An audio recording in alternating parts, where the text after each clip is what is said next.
আমার কাছে কিছু রেডি ক্লে আছে, তো ভাবতেছিলাম যেগুলো দিয়ে কিছু করব। আর এই ফ্রেমটা অনেক দিনের আগের রেখে দিয়েছিলাম, একটা আয়না ভেঙে গেছিলো, যে ভাবছিলাম যে কিছু একটা করব, তো আজকে সেই সময় এসে গেছে কিছু একটা করার। আর ওই ছোটো আয়নাটাও আমার কাছে অনেক দিন থেকে আছে, প্রায় মনে হয় 2-3 বছর থেকে, যে এটা কোনো দিন কিছু একটা করব। ওটাও একটা আয়নার খুলে গিয়েছিলো। তো আমি ক্লে দিয়ে কখনোই কিছু করি নাই, আজকে ফার্স্ট টাইম আমি ক্লে দিয়ে কিছু করতেছি। তো আমি ক্লেগুলো দিয়ে ছোট ছোট ফুল বানিয়ে চারপাশে ভাবে লাগিয়ে দিলাম, আর ওই চারদিকে পুঁতিগুলা দিয়ে দিচ্ছি, যে পুঁতিগুলা দিলে হয়তো ভাল লাগবে, ওই জন্য ওইভাবে দিচ্ছি। আর পুঁতিগুলার নিচে একটু করে ক্লে দিয়েছি, কারণ আমার কাছে কোনো স্ট্রং গ্লু ছিল না, তাই আমি শুধু আঠা দিয়ে যদি পুঁতিগুলো পড়ে যায়, তাই একটু নিচে ক্লে দিয়ে ওইভাবে পুঁতিগুলা দিচ্ছি।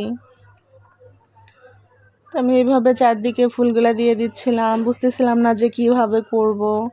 কখনো তো এইভাবে ক্লে দিয়ে কিছুই করিনি, তাই নিজের মন মতো করে চারদিকে বিভিন্ন ধরনের এইভাবে ফুলগুলো বানিয়ে বানিয়ে বসিয়ে দিলাম। তো আমি জানি না আমার এইভাবে করাটা কতটা সুন্দর হয়েছে, তো যেমন পেরেছি তেমন করেছি। তার এদিকে রেইনবো দিয়েছি, আর একটা বাটারফ্লাই দিয়েছি, আর ওটার মধ্যে একটা হলুদ ফুল করে দিয়েছি। তো কেমন হয়েছে আমার এটা